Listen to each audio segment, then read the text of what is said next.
Film release हो गई है, वो सीरीज रिलीज हो गई है जिसको कुछ लोग चाहते थे कि न दिखाई जाए। जी, नेटफ्लिक्स पे एक सीरीज है bad boy billionaires. Bad boy billionaires यानी बदनाम किस्म के अमीर धन कुबेर लोग। और भारत के 4 लोगों पर यह सीरीज बनी है, अलग अलग किस्तें हैं इसकी। उनमें से 3 नेटफ्लिक्स ने सोमवार को डाल दी हैं अपने प्लेटफॉर्म पर, आप देख सकते हैं। इससे पहले ये क्यों रिलीज नहीं हो पा रही थी, ये जानना बहुत ज़रूरी है। ये इसलिए रिलीज नहीं हो पा रही थी क्योंकि उस पर कोर्ट ने रोक लगा रखी थी। कोर्ट से वो रोक हटी और नेटफ्लिक्स ने ये सीरीज चढ़ा दी। उसका एक एपिसोड, वो एपिसोड महत्वपूर्ण है, उस पर हम चर्चा करेंगे। लेकिन उससे पहले मैं आपसे आग्रह करूंगा, अगर अभी तक आपने मेरा यूट्यूब चैनल वन आलोक जोशी सब्सक्राइब नहीं किया है तो सब्सक्राइब का बटन दबाना, इस वीडियो को लाइक करना, शेयर करना और सब्सक्राइब के साथ घंटी बजाना भी न भूलें। बैड बॉय बिलियनियर्स यानी जो बहुत बड़े लोग हैं, अमीर लोग हैं, लेकिन जिनके साथ कुछ गड़बड़ का किस्सा जुड़ा हुआ है। तो किसी को भी अपनी तारीफ सुनने में तो बुरा लगता नहीं है। जाहिर है शोहरत की कहानी सुनने में किसी को एतराज ना होता अगर उसके साथ ये किस्सा जुड़ा ना होता। और यही वजह है कि जो सहारा इंडिया समूह है, उसके प्रमुख सुब्रत रॉय सहारा, उनकी तरफ से एक याचिका बिहार के अररिया में लगी और वहाँ से इस सीरीज़ पर स्टे लिया गया। लेकिन वो स्टे अब हट गया है और मैंने सोचा कहीं ऐसा ना हो कोई दूसरा स्टे आ जाए फिर रोक लग जाए, तो बाकी एपिसोड अभी छोड़ दिए हैं। जो नीरव मोदी पर और विजय माल्या पर एपिसोड हैं वो मैंने नहीं देखे हैं, लेकिन सुब्रत रॉय सहारा पर जो एपिसोड है वो मैंने देख डाला है।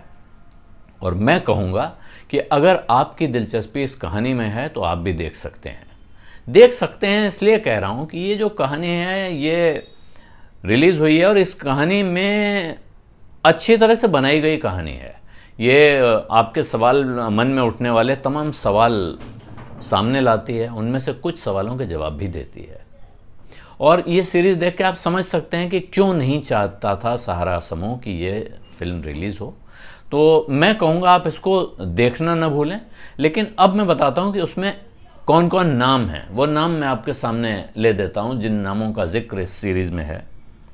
तो कुछ पत्रकार इसमें आपको दिखाई पड़ेंगे। मोटे तौर पे ये कहानी कुछ पत्रकारों के जरिए कही गई है, कुछ पात्रों के जरिए कही गई है।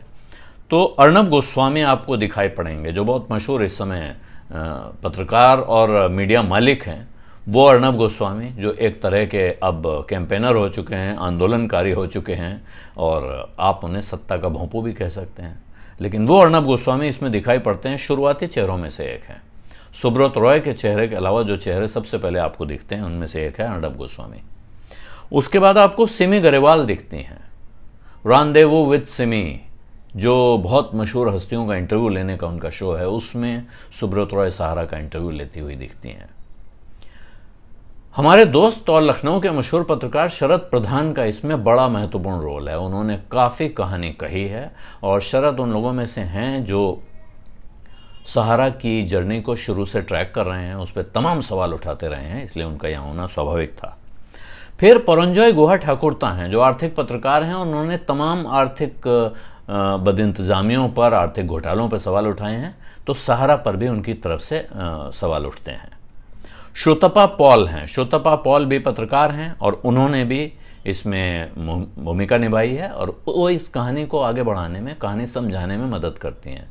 इसी तरह कावेरी बमजाई जो इंडियन एक्सप्रेस के एडिटर रही हैं, उन्होंने इस स्टोरी में भूमिका अदा की है।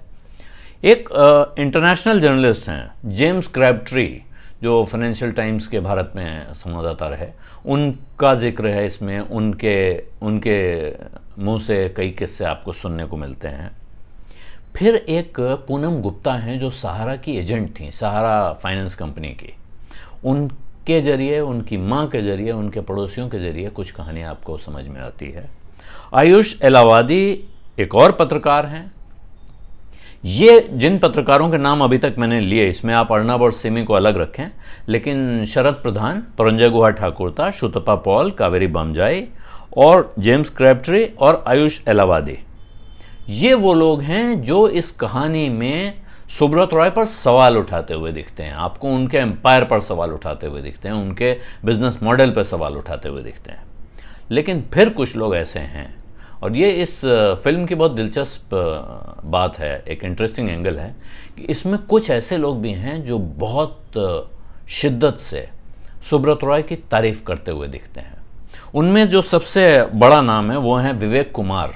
विवेक कुमार सुब्रत रॉय और सहारा श्री के बहुत निकट सहयोगी थे, और आप इस फिल्म में भी जाहिर है उनको पता होगा कि नेटफ्लिक्स ने फिल्म कमीशन की है, बनवाई जा रही है, और ये क्यों बनवाई जा रही है, बैड बॉय बिलियनियर जिस फिल्म का नाम है।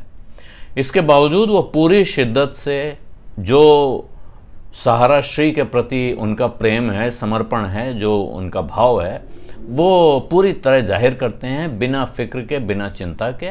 और वो आपको ये दिखाने की कोशिश करते हैं कि सुब्रत रॉय सहारा कितने अच्छे, कितने महान और कितने बड़े विचारों वाले व्यक्ति हैं। एक और व्यक्ति हैं जो पत्रकार भी हैं और जिन्होंने सहारा में काम किया लंबे समय तक, राजीव बजाज, जिनको मुंबई के लोग आरकेबी शो के नाम वजह से जानते हैं। आरकेबी शो उनका मशहूर शो था सहारा टेलीविजन पर। राजीव बजाज आप नहीं कह सकते हैं कि बहुत तारीफ कर रहे हैं, लेकिन वो ये बात साफ साफ दिखाते हैं कि मैं इनके साथ काम करता था, मैं इनका करीबी था, और वो आपको सुब्रत रॉय के पर्सनालिटी की, व्यक्तित्व के कुछ पहलुओं से परिचित कराते हैं। वो सीधे आलोचना करते हुए नहीं दिख रहे हैं, लेकिन साथ में वो बहुत तारीफ करते हुए भी नहीं दिख रहे हैं, यानी उन्हें शीशे में उतारते हुए भी नहीं दिख रहे हैं। शेखर गुप्ता भी हैं इसमें, वॉक द टॉक करते हैं वो सुब्रत रॉय के साथ, और कहाँ करते हैं वो लखनऊ में उनका जो सहारा शहर है वहाँ दिखाई पड़ते हैं, उसमें एक फ्रेम में ही दिखते हैं, जो टुकड़ा यहाँ दिखाया गया है। और इसके अलावा एक पर्सनालिटी इसमें अरविंद दातार हैं। अरविंद दातार साहब मशहूर वकील हैं। उन्होंने सुब्रत रॉय के या सहारा इंडिया के खिलाफ जो मुकदमा चला बड़ा, जिसकी वजह से सुब्रत रॉय को जेल जाना पड़ा, उस मुकदमे में सेबी की तरफ से पैरवी की थी, सेबी के वकील थे। एक और कैरेक्टर हैं इसमें जो निशा जामवाल जिनका नाम है, उनको आप निशा जामवाल सोशलाइट कहलाते हैं, और वो सुब्रत रॉय के दोस्त के तौर पर सामने आती हैं। और वो आप इसके लिए उनकी आलोचना नहीं कर सकते हैं, लेकिन वो सुब्रत रॉय की पर्सनालिटी से ऑड नजर आती हैं, जैसे लगता है कि बहुत बुरी तरह प्रभावित हैं, और वो इसको छिपाती नहीं हैं, बड़े मज़े से बताती हैं कि वो किस किस तरह की पार्टियां करते थे, किस तरह वो पार्टियों की रौनक थे, और ये पूरी कहानी आप देख सकते हैं।